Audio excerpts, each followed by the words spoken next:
Bienvenue dans ce premier épisode de notre podcast sur la voie du zen, où nous allons explorer une philosophie japonaise fascinante qui pourrait transformer votre manière de percevoir le monde, le wabi-sabi. Avez-vous déjà ressenti une admiration pour un objet ancien dont l'usure raconte une histoire? Ou un moment où la simplicité d'une scène quotidienne vous procure une profonde sérénité? Le wabi-sabi, c'est cela. Une manière d'apprécier la beauté de l'imparfait, d'accepter le passage du temps et de vivre en harmonie avec l'éphémère. Mais comment appliquer cette sagesse dans notre vie moderne, où tout semble nous pousser à la perfection et à la consommation effrénée? Dans cet épisode, nous allons remonter aux origines du wabi-sabi et à son lien avec le bouddhisme zen, explorer son influence sur l'art et la culture japonaise, et surtout voir comment intégrer cette philosophie dans notre quotidien pour gagner en sérénité. Restez avec moi jusqu'à la fin, vous découvrirez des clés précieuses pour cultiver un bien-être intérieur durable. Pour comprendre le wabi-sabi, il faut remonter à ses racines profondes dans la pensée japonaise et le bouddhisme zen. Cette philosophie repose sur 3 principes fondamentaux: l'impermanence, mujo, l'incomplétude, fukinsei, et l'acceptation de l'imparfait, wabi-sabi. Ces concepts sont omniprésents dans la culture japonaise et influencent de nombreux aspects de la vie, des arts aux rites du quotidien. Je me souviens d'une visite dans un temple zen à Kyoto. Assis devant un jardin sec composé de roches et de sable finement ratissé, j'ai d'abord cherché une logique, un ordre précis, une symétrie cachée. Mais plus j'observais, plus je comprenais qu'il ne s'agissait pas de perfection géométrique. Au contraire, chaque pierre semblait posée là par hasard, et pourtant, une harmonie naturelle en émanait. Ce n'était pas un ordre imposé, mais une composition qui invitait à la contemplation. J'ai compris alors que le wabi-sabi ne cherche pas à dompter la nature ou à imposer un cadre rigide, mais à révéler la beauté qui existe déjà dans l'état brut des choses. Cette simplicité et cette asymétrie éveillent une forme de quiétude et d'introspection, nous rappelant que l'ordre absolu n'est pas nécessaire pour atteindre l'harmonie. Un autre aspect fondamental du wabi-sabi est son lien avec le kintsugi, l'art de réparer les céramiques brisées avec de la laque dorée. Cette technique ne vise pas à masquer les fissures, mais à les sublimer, à en faire une partie intégrante de l'objet. J'ai personnellement expérimenté cela lorsqu'une tasse que j'adorais s'est cassée. Plutôt que de la jeter, j'ai décidé de la recoller et de souligner les fêlures avec une fine peinture dorée. Résultat, la tasse n'était plus simplement un objet du quotidien, elle était devenue une œuvre unique, portant les traces du temps et de son histoire. Chaque fissure dorée racontait quelque chose, comme une cicatrice qui, loin d'être une imperfection, devenait une marque de résilience et de beauté. Cette expérience m'a profondément marqué, car elle illustre parfaitement l'idée que ce qui est usé, marqué ou imparfait, peut être une source d'enrichissement plutôt qu'un défaut à cacher. L'impermanence joue également un rôle clé dans cette philosophie. Rien dans la nature n'est figé. Les fleurs fanent, les saisons passent, les objets s'usent, et nous-mêmes nous changeons avec le temps. En adoptant cette vision, on apprend à voir la valeur du moment présent, à accepter que tout évolue et que cette évolution est en soi une forme de beauté. J'ai ressenti cela un matin en regardant les premières feuilles d'automne tomber dans un parc. Au lieu de voir cela comme un signe de fin ou de déclin, j'ai perçu la beauté de ce cycle naturel, la douceur avec laquelle la nature se transforme sans résistance. Cette acceptation du changement nous apprend à vivre avec plus de sérénité et de gratitude.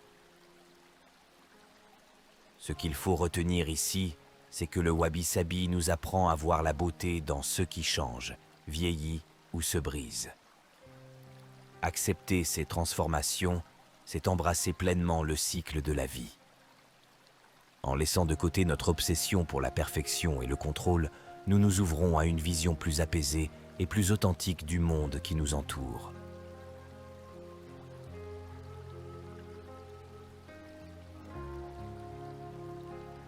Le wabi-sabi n'est pas qu'un concept philosophique.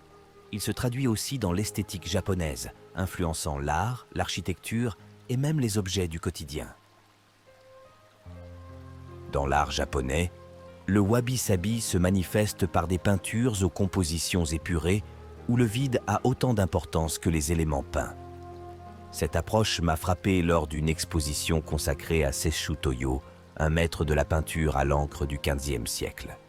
Devant ces paysages, souvent composés de quelques coups de pinceau à peine esquissés, j'ai ressenti une impression de profondeur et de calme. Ces œuvres semblaient inachevées au premier regard, et pourtant, elles laissaient place à l'imagination et à la contemplation. C'est cette imperfection calculée, ce jeu entre le plein et le vide, qui rendait chaque tableau si vivant. Cette esthétique nous apprend que tout n'a pas besoin d'être détaillé ou achevé pour exprimer une émotion forte. L'architecture japonaise, elle aussi, est imprégnée de cette philosophie. Les maisons traditionnelles en bois, avec leurs portes coulissantes en papier de riz, leurs murs patinés par le temps et leurs jardins ouverts sur l'extérieur, reflètent un respect profond pour l'impermanence et l'environnement naturel. Je me souviens d'une nuit passée dans un ryokan, une auberge japonaise traditionnelle. Dès mon arrivée, j'ai été frappé par l'atmosphère sereine du lieu. Des tatamis au sol qui diffusaient une légère odeur de paille, des murs en bois vieillis qui racontaient leur propre histoire, et un jardin intérieur où le vent faisait doucement frémir les feuilles. Tout était pensé pour inviter à la contemplation et à l'apaisement, en harmonie avec le passage du temps. Ce séjour m'a fait comprendre à quel point notre environnement peut influencer notre état d'esprit et combien la simplicité, loin d'être synonyme de vide, peut être source de sérénité. Dans la vie quotidienne, le wabi-sabi se manifeste aussi dans les objets usuels. J'ai récemment acheté un bol en céramique fait à la main et il était bien différent des bols industriels aux formes parfaites que l'on trouve dans les grandes surfaces. Celui-ci avait une légère asymétrie, une texture brute, des irrégularités dans l'émaillage. Au lieu d'être perçu comme un défaut, chaque imperfection lui donnait du caractère et racontait une histoire, celle du potier qui l'avait façonné, du feu qui l'avait cuit, du temps qui l'avait marqué. C'est précisément cette authenticité qui rend cet objet si précieux à mes yeux. Le wabi-sabi nous enseigne que les choses faites à la main, avec leurs imperfections naturelles, portent une âme que la production en masse ne pourra jamais reproduire. Ce que nous pouvons retenir ici, c'est que le wabi-sabi nous invite à réapprendre à apprécier les choses simples et imparfaites, à valoriser ce qui porte une trace du temps et du vécu. Dans un monde où l'on cherche souvent à tout rendre impeccable, cette philosophie nous rappelle que la vraie beauté réside parfois dans ce qui est fragile, éphémère et marqué par l'histoire.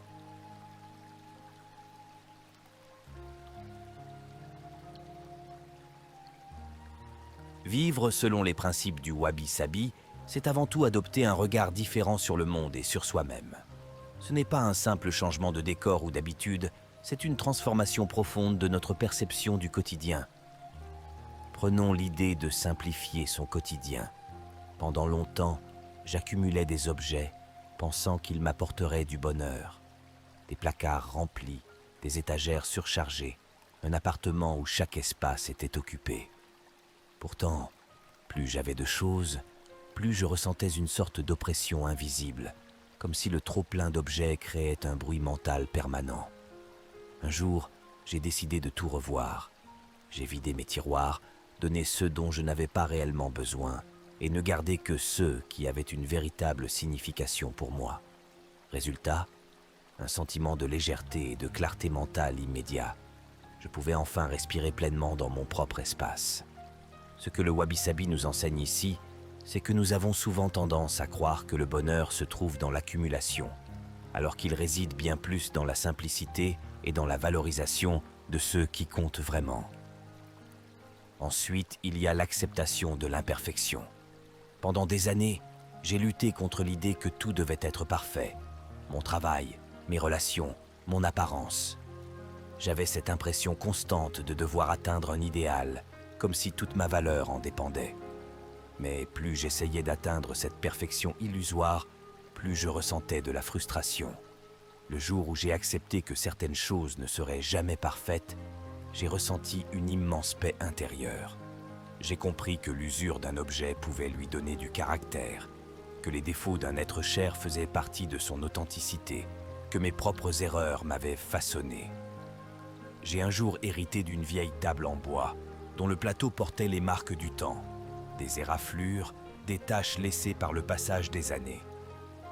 Mon premier réflexe a été de vouloir la restaurer, la rendre impeccable.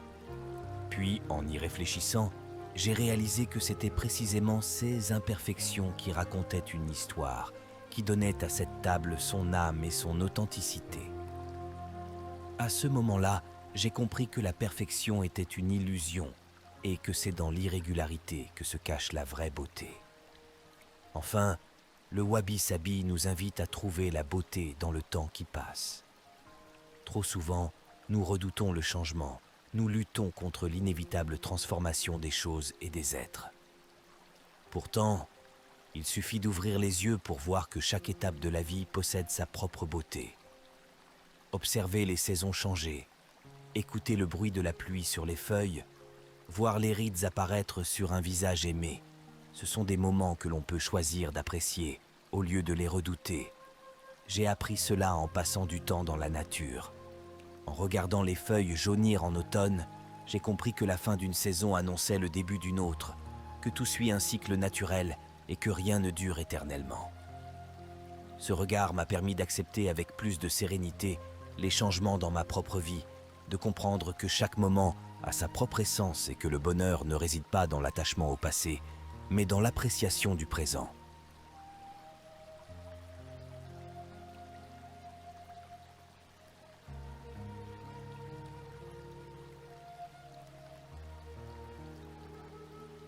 Avant de conclure, je tiens à vous adresser un immense merci pour avoir pris le temps d'écouter cet épisode.